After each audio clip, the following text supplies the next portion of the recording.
ఉమ్మడి ఆదిలాబాద్ జిల్లా ఏజెన్సీలో కనిష్ట ఉష్ణోగ్రతలు రికార్డు స్థాయికి పడిపోతున్నాయి. ఏజెన్సీ ప్రాంతాల్లో నమోదవుతున్న ఉష్ణోగ్రతలతో చలి తీవ్రత రెట్టింపవుతోంది. పెరుగుతున్న చలిలో వెల్ఫేర్ హాస్టళ్లలో స్టూడెంట్స్ అనారోగ్యం పాలవుతున్నారు.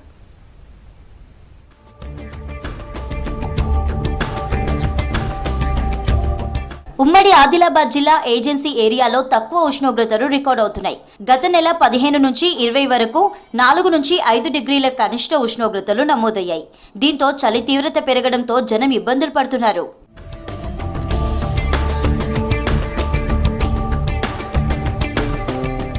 వెల్ఫేర్ హాస్టళ్లలోని విద్యార్థులు చలితో తీవ్ర ఇబ్బందులు పడుతున్నారు. ఉమ్మడి జిల్లాలో గిరిజన ఆశ్రమ సాంఘిక సంక్షేమ హాస్టళ్లు 750 వరకు ఉన్నాయి. ఇందులో 6వ తరగతి నుంచి 10వ తరగతి వరకు 7,000 మంది విద్యార్థులు చదువుకుంటున్నారు. వీరికి ఏటా దుప్పట్లు పంపిణీ చేయడంతో పాటు చలికాలంలో వేడి నీళ్ల కోసం గీజర్లు ఏర్పాటు చేయాల్సి ఉంది. దుప్పట్ల పంపిణీ ఆలస్యం కావడంతో చలికి అవస్థలు పడుతున్నారు విద్యార్థులు. ఇక ఎక్కువ శాతం హాస్టళ్లలో గీజర్లు కనిపించడం లేదు. చన్నీలతో స్నానాలు చేయడంతో జలుబు జ్వరాల బారిన పడుతున్నారు స్టూడెంట్స్. పొద్దున లేచి చదువుతున్నాం సార్. క్లాస్లో వచ్చి మాకు బాగా చలి పెడుతుంది. మాకు దయచేసి హీటర్ కావాలి సార్. వేడి నీళ్ళు చల్లటి నీళ్ళతో మొత్తం ఇబ్బంది అవుతుంది. చిన్న పిల్లలు కూడా అట్లానే ముఖం కడిగి అట్లానే ఉంటారు. పొద్దున చల్లటి నీళ్ళతో ఇబ్బంది అవుతుంది చిన్న పిల్లలకి. మాకు కూడా చలి కాపుతున్నాం సార్. బాగా చలి ఉంది సార్. చిన్నపిల్లలు కూడా 5th 6th వాళ్ళు కూడా స్నానం చేస్తలేరు సార్. వాళ్ళు చలి వల్ల బాగా ఇబ్బంది పడుతున్నారు సార్. మళ్ళీ బిస్తాలు కూడా చిన్నవి ఉన్నాయి సార్, కప్పుకోవడానికి సరిపడతలేవు. చలి వాటర్తో స్నానం చేయాలంటే బాగా కష్టం ఉండే. హీట్ వాటర్ లేవు, బాగా ఇబ్బందిగా ఉండదు స్నానం చేయాలంటే.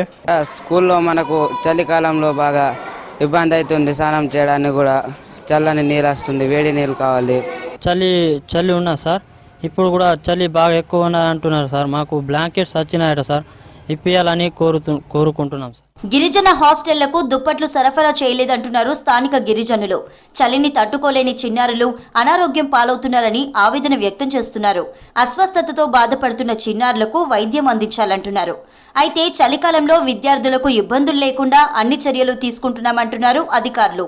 ప్రభుత్వాలకు మేము విజ్ఞప్తి చేసేది ఏంటంటే, ఇక్కడ ఉన్నటువంటి వాతావరణం వేరు ఉంటుంది కాబట్టి ఉమ్మడి ఆదిలాబాద్ జిల్లాలో మీకు చెప్పనక్కర్లేదు. ఇప్పటికీ చాలా తీవ్రత ఉంది. 4-5 డిగ్రీల ఉష్ణోగ్రత ఉంది కాబట్టి ఇక్కడ వాతావరణం ఏదైతే ఉందో దీనికి అనుకూలంగా స్వెటర్స్ అందించాలి, బ్లాంకెట్స్ అందించాలి. కానీ చలి కాలం అయిపోతున్న తరుణంలో ఇప్పుడు వచ్చినాయి అంటే ఇప్పుడు రేపో మాపో పంచుతామని చెప్పేసి ఇప్పుడు చేస్తూ ఉంటే పిల్లలు ఏమైపోవాలి. గత సంవత్సరం మరియు ఈ సంవత్సరం కూడా పిల్లలకు చలికాలానికి సంబంధించిన బ్లాంకెట్స్ అందలేదు. ఇది 5 సంవత్సరాలకు ఒకసారి ఇవ్వడం జరుగుతుంది, కానీ గత 2 సంవత్సరాల నుంచి సప్లై కాలేదు కాబట్టి ఉన్నతాధికారుల ద్వారా మాకు బ్లాంకెట్స్ అందినాయి. అన్ని పాఠశాలలకు కూడా సరఫరా చేయడం జరుగుతుంది. ఆదిలాబాద్ జిల్లాలో కనిష్ట ఉష్ణోగ్రతలు మరింత తగ్గే ఛాన్స్ ఉందని వాతావరణ శాఖ హెచ్చరించింది. విద్యార్థులు ఇబ్బందులు పడకుండా వెల్ఫేర్ హాస్టళ్లలో పూర్తిస్థాయి వసతులు కల్పించాలంటున్నారు పేరెంట్స్.